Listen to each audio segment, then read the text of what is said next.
ఇవే ఇవే జీవన తరంగాలు, ఇవే ఇవే జీవన తరంగాలు, జీవన తరంగాలు. పెళ్ళయింది కదా, రేపు వాడు కూడా తండ్రి అవుతున్నాడు.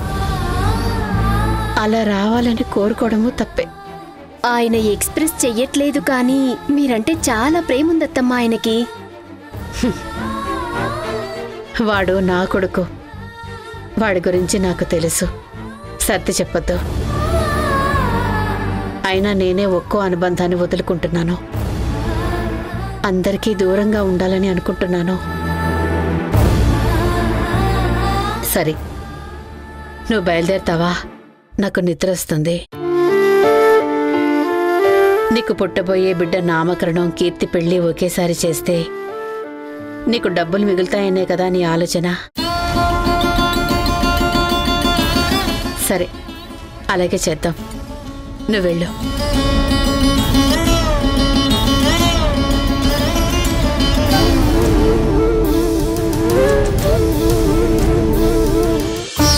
ఎలాగైనా సరే అమ్మకి చెప్తే మీరే చెప్పాలి. అమ్మమ్మ ఊర్లో లేదు, నాన్న మాట సీరియస్గా తీసుకోదు, నేను చెప్పడానికి కుదరదు. ఆల్రెడీ కీర్తి మీ అమ్మని కన్విన్స్ చేస్తుంటుందంటావా? తెలీదు. ఓకే ఫైన్, నేను మాట్లాడతాను. ఇక నువ్వు వెళ్ళు. సరే పిన్ని. మహేష్, అప్పు గురించి ఏం ఆలోచించావు? కడుతున్నాను. అన్ని ఇన్స్టాల్మెంట్స్ కరెక్ట్గా కడుతున్నావా? అవును, కడుతున్నాను. మీ కంపెనీ ముందులాగా లేదు. ఇన్సెంటివ్స్ అన్నీ ఆగిపోయాని విన్నాను. అవును, incentives, house rent allowance, conveyance ఏం రావటం లేదు. అందుకే మెయింటెనెన్స్ ఇబ్బంది అవుతుంది. కానీ ఎలాగో అలా ఇన్స్టాల్మెంట్స్ ఆపకుండా కట్టేస్తున్నాను. చూసుకో, అక్కకి అన్నింట్లోనూ మోసం జరిగింది. ఇంటి విషయంలో జరగకుండా చూసుకో.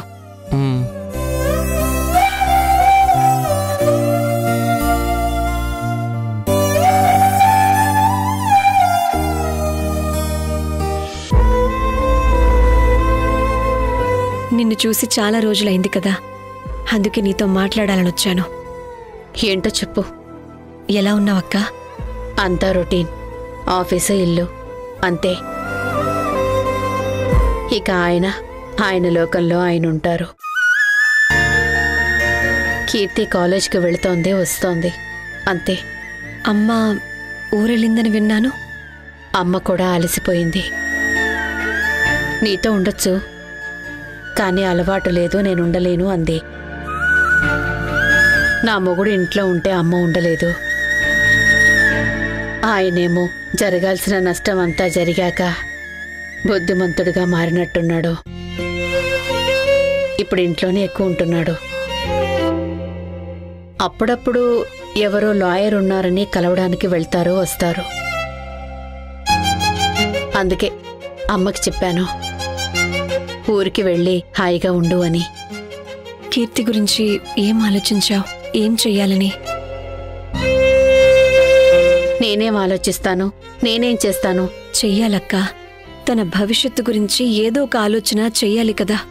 ఏమో, అది చదువుకుంటాను అంటే చదువుకొని, లేదా పెళ్లి చేసుకుంటాను అంటే చేసుకొని, తనిష్టం. ఏదైనా ఈ 2 సంవత్సరాల్లో జరిగితే మంచిది. ఇక నేను ట్రాన్స్ఫర్ తీసుకుని వేరే ఊరికి వెళ్ళాలని అనుకుంటున్నాను. జీవితంలో మారుతూ ఉండాలి. ప్లేస్ మారితే అక్కడ జనాలు, పరిసరాలు చేంజ్ అయితే కాస్త ఫ్రెష్గా ఉంటుందని అనిపిస్తుంది. కీర్తి నిరూప్ని పెళ్లి చేసుకోవాలని డిసైడ్ అయిందంట. అది నాకేం చెప్పలేదు. మహేష్తో చెప్పింది. దీపొచ్చి చెప్పింది. వద్దని చెప్పొచ్చు కదా.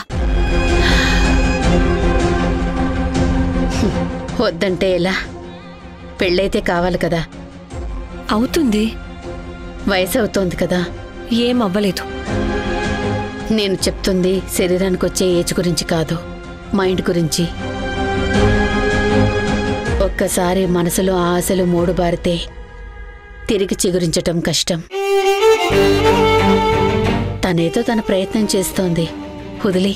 పెళ్లి కాకపోతే పోని, అబ్బాయిలిక దొరకరా? అంత అర్జెంటుగా పెళ్లి చేయాలా? నేను తల్లిని, తను నా కూతురు. పెళ్లి కాకపోతే ఏమవుతుంది అంటే ఏం చెప్పాలి? అర్జెంటుగా చెయ్యాల్సిందే అని చెప్పాలా? నేను వద్దని చెప్పడం లేదు. యోగ్యత ఉన్నవాడికిచ్చి చెయ్యాలి కదా. నిరుపయోగ్యుడు కాదు. సరే, యోగ్యత ఉన్నవారు ఈ ఇంటి కల్లుడు కావడానికి ఎవరు ముందుకు రావటం లేదు. ఏం చేద్దాం? వచ్చే వరకు వెయిట్ చేద్దాం. ఇప్పుడు పెళ్లి వద్దని చెప్పక్క కీర్తి ఫ్యూచర్లో చాలా బాధపడాల్సి వస్తుంది. వద్దు అని చెప్తే చాలా? నువ్వు చూస్తావా పెళ్లి సంబంధం? చూడలేవు కదా. తనే ఆ పని చేస్తుంది. ఎవరినో కని చూసుకొని చేసుకుంటే నాకు తలనొప్పి తగ్గుతుంది. అక్క, కీర్తి పెళ్లి నీకు తలనొప్పా? ఈ మాట అంటుంది నువ్వేనా? నీకర్థం కాదు. కష్టం అనిపిస్తుంది. ఇప్పుడు అమ్మ లేదు. ఇక నువ్వు మహేష్ మీ లోకంలో మీరుంటారు.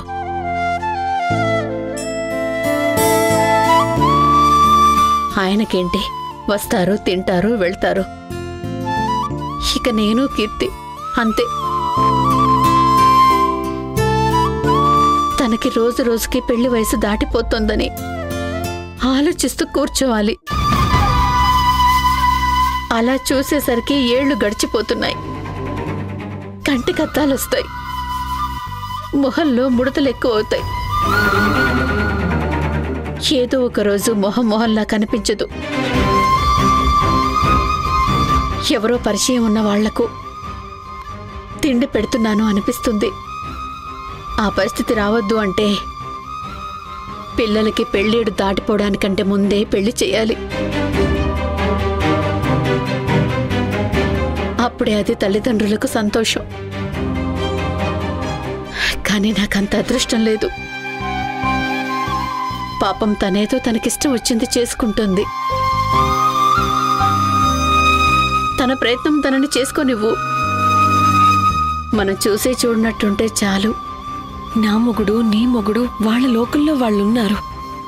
కానీ వాళ్ళు ఎలాంటి వాళ్ళు మనకి పెళ్ళయ్యాకే తెలిసింది. కానీ కీర్తి చేసుకోబోయే ఫ్యామిలీలో చక్రధర్ తన భార్యను చంపాడనే ఆరోపణ ఉంది. ఇక వాళ్ళ అబ్బాయి నిరూప్ కాలేజీ చదువు మధ్యలోనే వదిలేసి బేవర్స్గా తిరిగాడు. ఇవన్నీ ముందే తెలిసినా కూడా అలాంటి ఇంటికి కోడలిగా ఎలా పంపిస్తావు? అలాంటి సంబంధం వల్ల కీర్తికి సుఖం ఉండదు. తనిష్టం, నేనేం చెప్పలేను. అక్క, తన ఈ పెళ్లి తన సుఖం కోసం చేసుకోవటం లేదు, నీ మనసుకి కష్టం కలగకూడదని చేసుకుంటుంది. కానీ నువ్వే అర్థం చేసుకోవటం లేదు. తను అలాంటి పెళ్లి చేసుకుంటే తన జీవితాంతం బాధలు కన్నీళ్లే. నాకు తెలుసు, అలవాటైపోయింది. నిన్ను మనస్ఫూర్తిగా ప్రేమించేది తనొక్కతే అక్క. కానీ నేను కొడుకునతిగా ప్రేమించాను.